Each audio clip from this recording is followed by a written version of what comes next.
2, 3, 4, 5, 6. Okay, hello, internet world. Okay, where was I? Oh yeah, the cast of Rent. That's what started all this shit because I was talking about people fucking playing Rent, playing Roger from Rent. They played Roger the most, and then they played Maureen, I guess was her name, and probably the girl that Rosario Dawson plays. I forgot her name. Anyways, um, where was I? Guy number. Okay, suddenly some of the cast of Rent pops up from the other cubicles. Guy number 1. Come on, let her keep her job. Guy number 2. Yeah, she needs it. Girl number 1. Yeah, let her stay. All of them singing musical style. Let her stay. Come on, man, let her stay.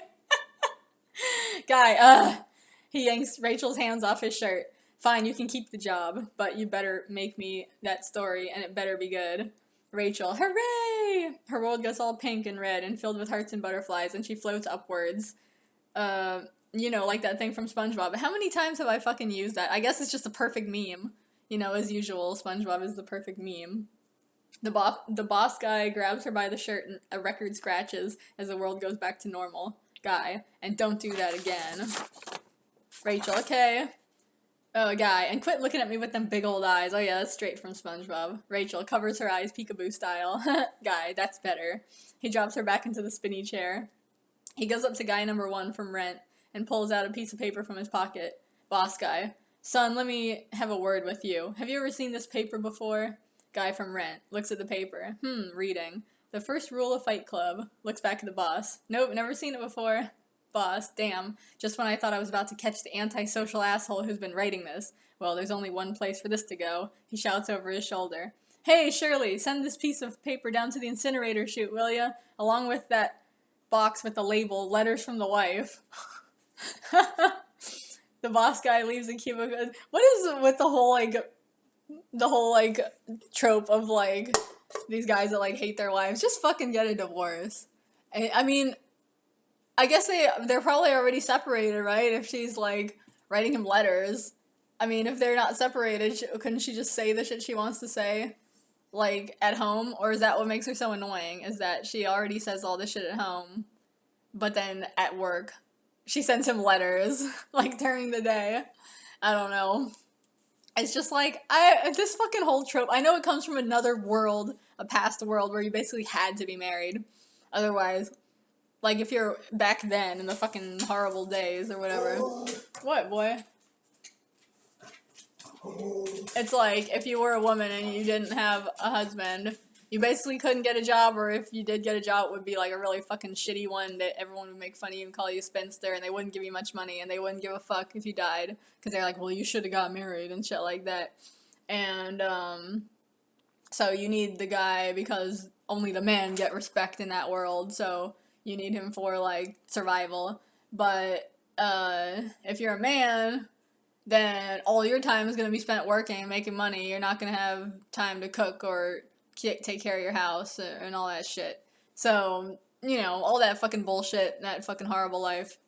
Where was I? What was I even getting at? Anyways, the whole thing of you hate your husband, you hate your wife. Mostly hating wives, so that's the bigger one. Because it's I need her, but I don't really want to be with her or whatever.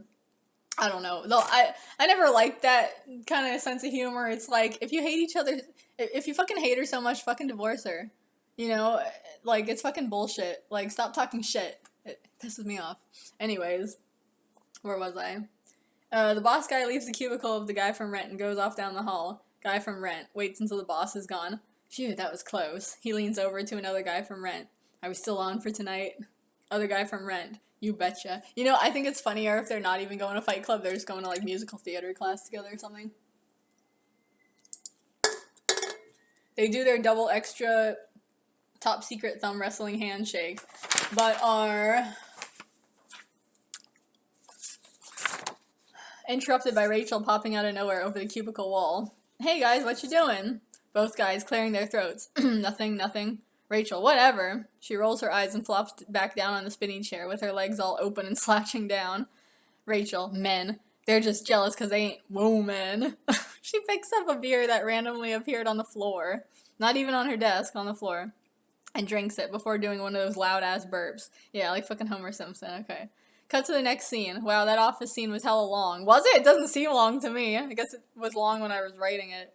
Weirded out emoji face. Well, anyway, she is now driving through the set of Secret Window and talking on the phone while driving. Man, me and my sister loved Secret Window. We haven't seen that in fucking years. I think I actually got that movie for my sister at some point, but she only likes streaming now, so I don't even know if she might have gave the movie away for all I fucking know, or it's probably in her vast fucking pit of items that will never get gone through. Okay, oh yeah, and also sucking on one of those ring pops. Triple tasking here. Rachel on the phone. Remember when everyone said that ring pops were for, like, ecstasy, like, addicts or some kind of drug addict? Because they were like, yeah, it makes you salivate because the drugs dry your mouth out and something like that. I don't know if there was any other ever truth to that. I mean, weed dries your mouth out too, but, like, I don't know if ring pop would be, like, good, because I feel like the sugar of the ring pop would kind of, like, it would just, if you're high, like, it would just seem, like, really, really sugary, like, it, to the point where it's, like, gross, you know? Like, it would make you feel like your blood is kind of like jelly, you know? But anyways, I don't know. But then again, my tolerance for sweet things is not the highest in the world. Some people can just consume forever. Where was I? Triple tasking here. Okay, Rachel on the phone. Come on, Aiden, Mom is tired. She had to make a scene at work to keep her job again today. You can make your own dinner, can't you? Aiden, I can't reach the stove. What? Isn't he fucking 11 years old or something? Or at least 9? Get a fucking step stool or something. Or chair. Rachel, we'll just stand on one of the fold-up chairs. Of course. That's such a bad idea. Or ask a neighbor for help. Aiden, our neighbors are crackheads. Rachel suddenly notices a deer in the road. Oh my fucking god, I gotta go. She hangs up the phone and drops it while screeching to a stop. You know, it's funny, it's 2005, so I imagine her phone to be like a Nokia or something like that. Or what kind of phone did she have in the movie? Did she have a cell phone in the actual movie? I don't remember. She leans out the window and tries to scare it off by screaming every swear word imaginable and blaring her horn, but it won't budge. She blows out a breath of air, all frustrated, when suddenly the deer speaks. Deer, go home before it's too late. This is like that movie. This reminds me of that fucking movie, Antichrist. Rachel, huh? The deer disappears in the thin air. Rachel, well, that was weird. She looks up at the road towards where she's going, which looks all dark and scary with lightning flashing. Swan Lake plays on a creepy organ, the whole spiel. Then she looks back towards the city, which is all beautiful, serene, with rainbows, unicorns, etc. Freebird is playing. I like how Freebird is, like, considered the heavenly song, you know? Rachel, to hell with it. She drives off towards the scary cabins. Cut to her walking into the cabin. Well, I mean, one of the cabins. The main one where the guy rents stuff out. You know what I mean, lols. The guy who rents the place is standing behind his desk, shuffling cards. In the corner of the room are Michael Pitt and Norman Bates. That's a great team right there, in all their creepiness. They are wearing kids' clothes, which are way too small for them, including those weird little caps with the propellers on top, and eating popcorn out of a bag. Oh my god.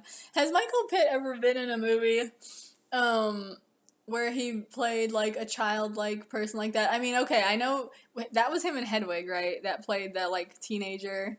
So I guess that's kind of like it, but not exactly. And then, like, I know he was in Funny Games, which is, like, where he's, like, a bad guy, but that's not childish, I don't think. I haven't seen it. I don't know.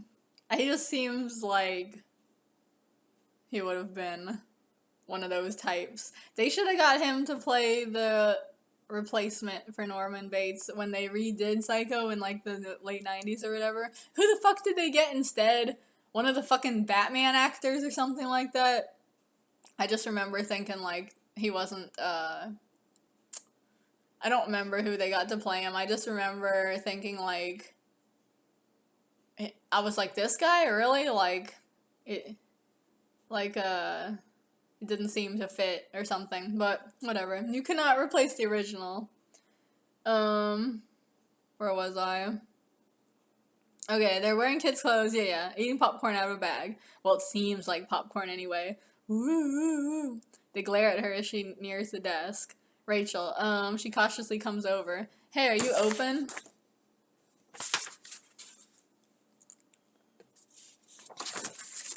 Guy looks up suddenly, spilling cards all over the desk. Oh my word, a human life! A human life! Rachel, Guy, aka the Lonely Cabin Man.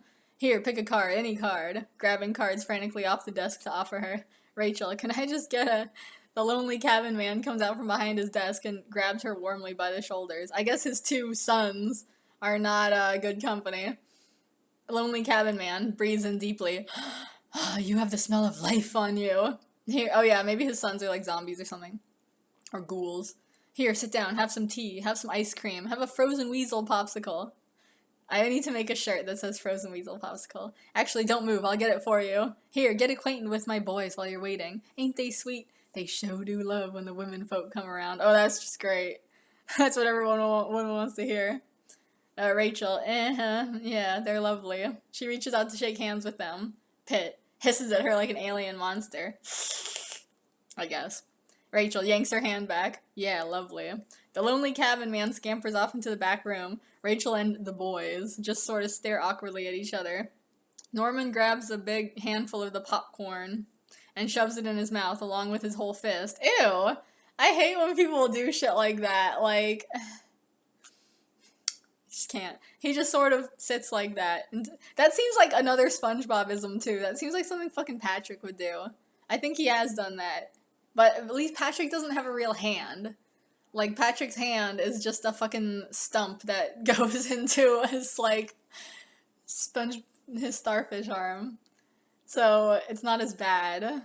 But I don't like the idea. I mean, I know when you're, like, a kid that's, like, funny and fun and it's kind of impressive. It's like, I can put my whole hand in my mouth and stuff. But as an adult, I just think of, like, you know, like, these bones right here that, like, go, like, they separate your hand from your wrist.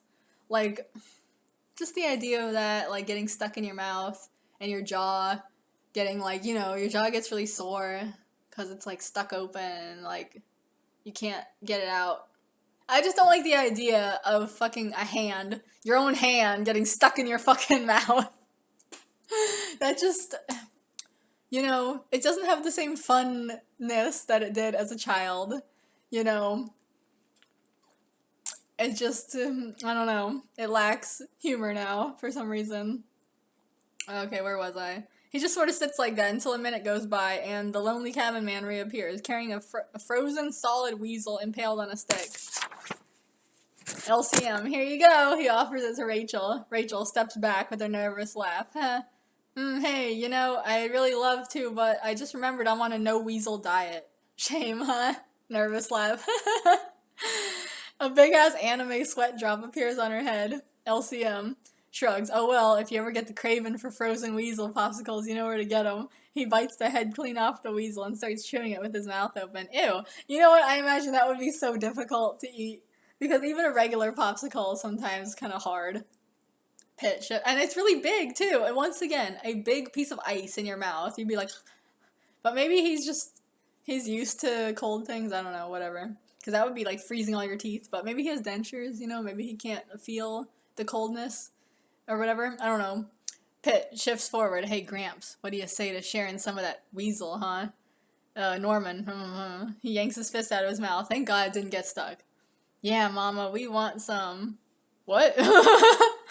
They throw aside. I like the idea of Norman Bates becoming, like, blended with, like Leatherface or something, because the real Norman Bates, you know, he's not country at all. He is, like, very proper, and, like, you know, he's just a proper city boy and shit like that. But to imagine him, like, a country version, like one of Leatherface's brothers or something, like, that's kind of funny to me. Okay, where was I? They throw aside the bag of popcorn and crawl over to the LCM, where they paw at his pants legs and mew like rabid tripod cats. Oh god, I was just talking about this. LCM chuckles, alright, boys, now let's see some of those tricks I taught you. Rachel sees that they are distracted, so she creeps over to borrow some cabin keys from behind the desk.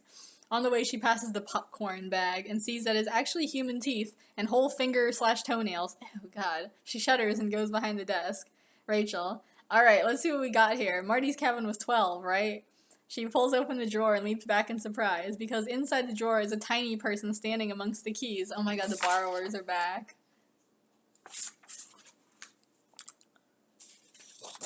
Tiny person. Oh, thought you were clever in trying to steal from the borrowers, eh?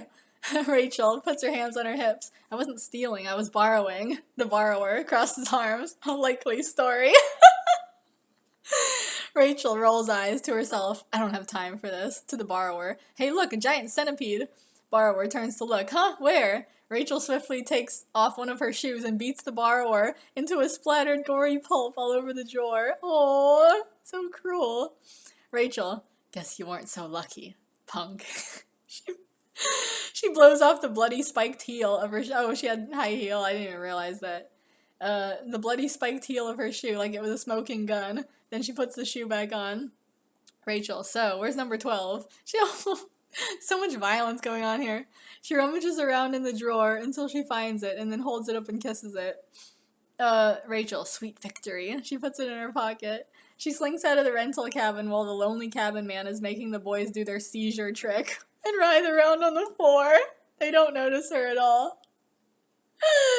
Oh my god. Rachel, outside. Phew. Well, that was weird. She looks around the cabins. Where's number 12? Suddenly she hears a soft falsetto voice from behind her. Voice, over here. Rachel turns around quickly. Standing some ways away is a mysterious figure, dressed in a kimono and a Japanese rain hat. The rain hat is pulled down over their face, so she can't see anything to tell who this person might be. You know what's funny is that reminds me of Raiden from Mortal Kombat, but I had never heard of him at the time, so I didn't know. The rain hat is pulled down over their face, so she can't see anything to tell who the person might be. Figure beckons to her. Come. For reasons unknown to her, i.e. the story must go on, she chases after the figure. The figure runs away from her, leading her in a zigzagging path around the cabins, and she can never quite seem to catch up. They are very fast for someone in a kimono. She's always, I wonder if they're wearing those little shoes too, those little like wooden like sandals or whatever. They are very fast for someone in a kimono. She's always on the verge of losing sight of them completely. That sounds like Rhiannon. The music is pumping. What music? Oh my god, can you feel the action, audience? I guess it's just supposed to be some intense music. Oh no. Some fucking what's his name? The guy that did Batman. Noel something. What's his name? Christopher Nolan. Yeah, that's it. I almost called him Noel. Yeah, some Christopher Nolan type of music must be playing. Can you feel the action, audience? Baptist preacher voice. Can you feel it in your soul? Breeze. Okay, I'm good. Suddenly the figure runs up the stairs of the cabin into the room and slams the door shut. Rachel comes running up to the door of the cabin and stops, not sure what to do next. Rachel looks at the cabin sign. Cabin 12, this is it. X-Files theme starts playing. I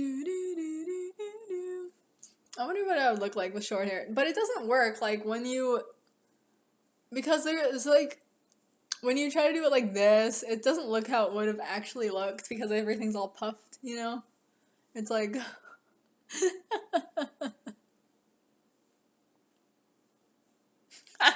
Okay.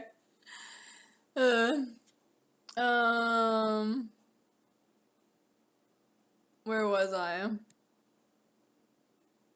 X-Files theme starts playing. She walks up and goes to put her key in the lock, but the door creaks open. Cautiously, she goes inside, sucking on her ring pop and looking around. I totally forgot she had the ring pop. She should have given that to one of those creepy guys. The door closes behind her on its own, and she jumps. Rachel, geez, why does that door keep slamming? It's creeping me out.